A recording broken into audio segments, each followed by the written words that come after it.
Hello there, it's Carrie Rhodes here. Welcome back to my YouTube channel and a new paper crafting video.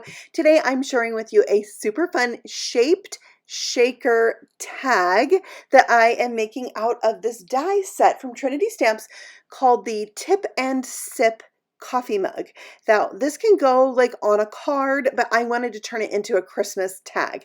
You see here, this die is what creates the shaker panel, and you can tip it and the little shaker elements can get stuck in that middle section. You tip it again and they come out. So it's kind of magical. So let's put it all together. So here's the die cut pieces. From that shaker die, I cut it 6 times from some lightweight chipboard and then once from some cardstock, which will be my front cover panel.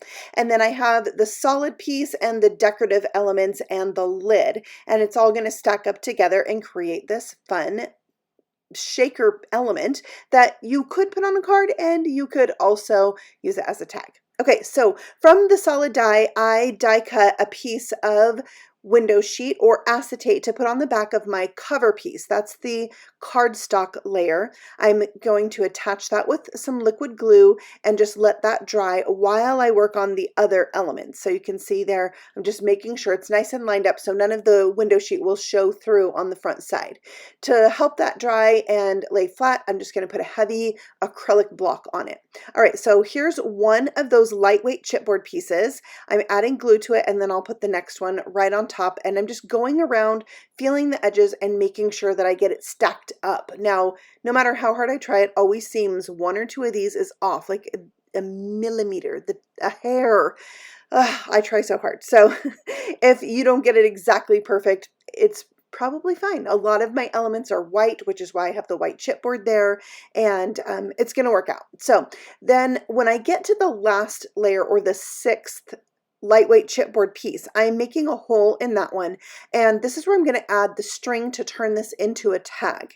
So I have some red and white baker's twine here. I love red and white baker's twine. I love it. So I have a huge spool so I can use as much as I want, and I just really loosely tied the ends of that. Now I'm going to go ahead and glue that layer down to the rest of this stack, and there is going to be a little bit of like a bump, so to speak, because of that twine, and I'll show you how I overcome that before adding on the top layer so it's not so bumpy and doesn't get in the way of this staying nice and flat. So I'm putting extra glue there around the twine that's already sandwiched, and then once I let that dry, I'm using my crease tool here to make a groove on the far side of the twine that's already sandwiched, and this is where the top twine can get laid in, so that's going to help it not be so bumpy, if that makes sense.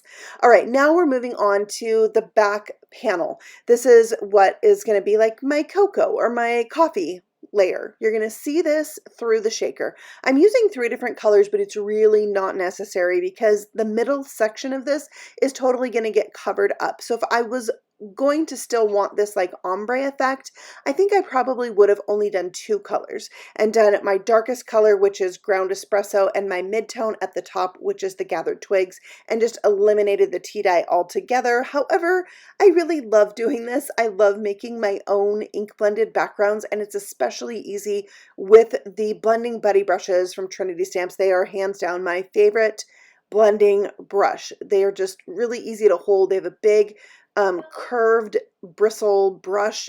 They're so good. Okay, so now I have that completed stack of chipboard pieces. I can add on that background layer, that ink blended piece, and there it goes. You can see the nice little blended drink there. However, it's going to get covered up from my sleeve. So now it's time to add the shaker bits. So these are called Shaker Pop. They're from Trinity Stamps. They have lots of different colors. You can make your own mixes. This one's already mixed and it's called Peppermint. So I thought it would be fun to make like a peppermint mocha. And by the way, I kept getting interrupted making my video by this furry baby. This is my kiddo's Christmas present, early Christmas present, Nellie, and there she is. She was needing some attention, so I had to pause a few times while making this video. I thought you'd want another peek at her. I showed her once before in a video, but there's Nellie. Things are going pretty well, as long as we can, you know, get the potty training under control. So I put some extra double-sided adhesive tape around the area that the twine is on the tag, and then some liquid glue.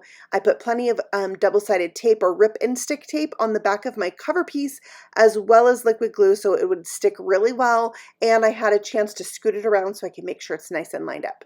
I'm going to let that sit and get really nice and dry, see if there's any gaps, and fill that in with some glue, and we're ready to start decorating. So this is inspired by a little mini coffee cup that I made last year at Christmas as like a little miniature gift.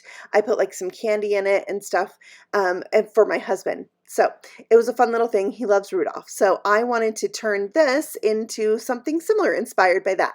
So I'm using this reindeer. It is from the Holiday Mini Cup die set, so you can really decorate those mini cups. You can get those mini cups off of Amazon.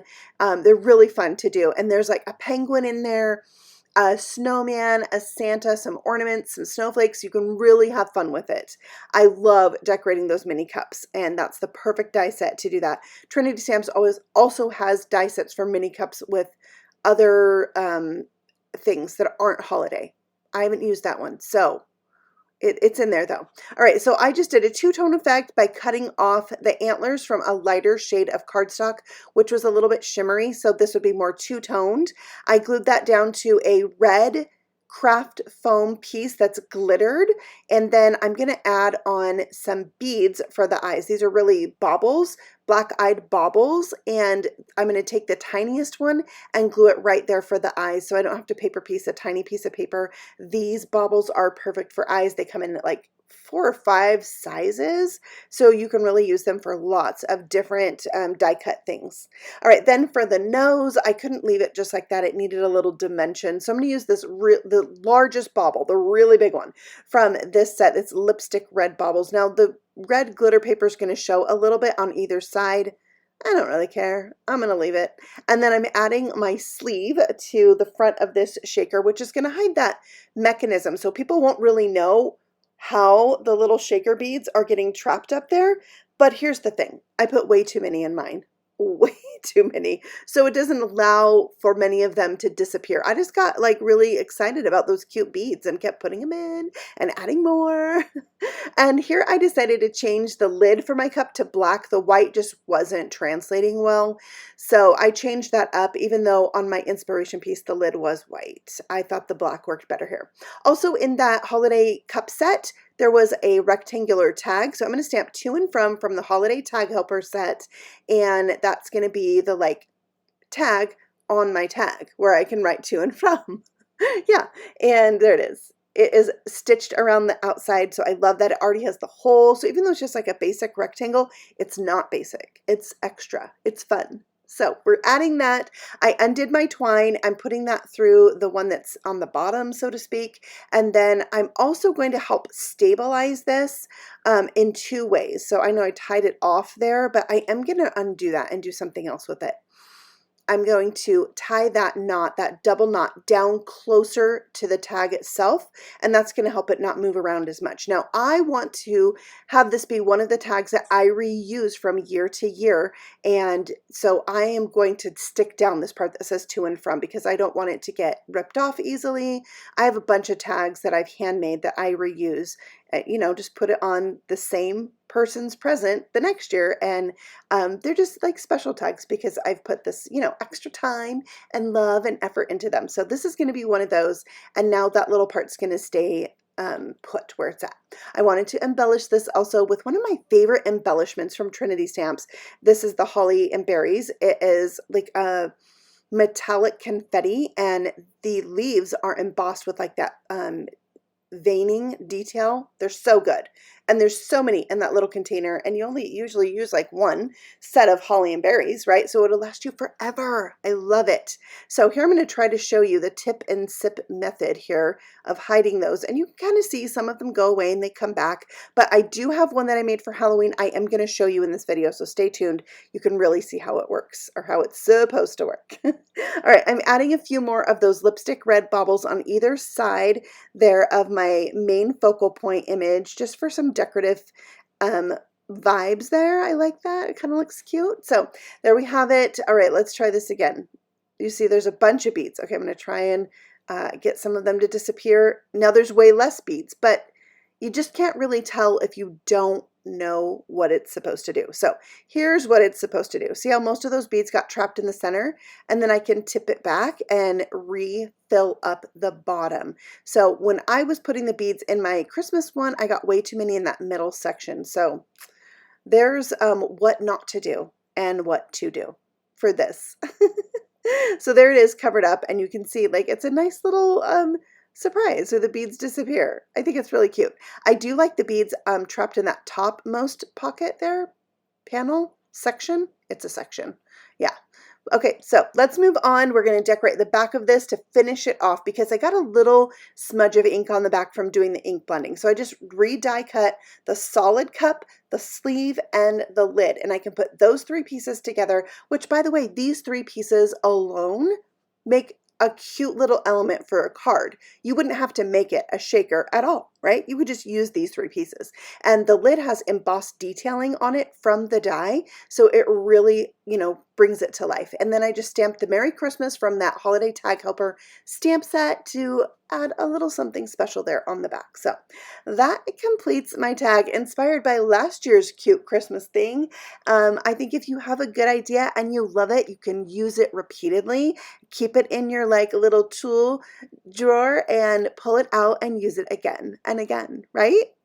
Thank you so much for coming by. Thank you for visiting my channel this year, for subscribing, for joining. For those of you that are members, I just put out my first members exclusive video. So that's there. If you're interested in joining, there's information about that in the description box below, as well as all the supplies that I used to make today's cute shaped tag. And if you love shakers, you should definitely go over to Facebook and find my group, Shaker Card Addicts. Come join us as we share all of our favorite shaker things. I thank you so much. I hope you have a Merry Christmas and a Happy New Year and happy stamping. Bye.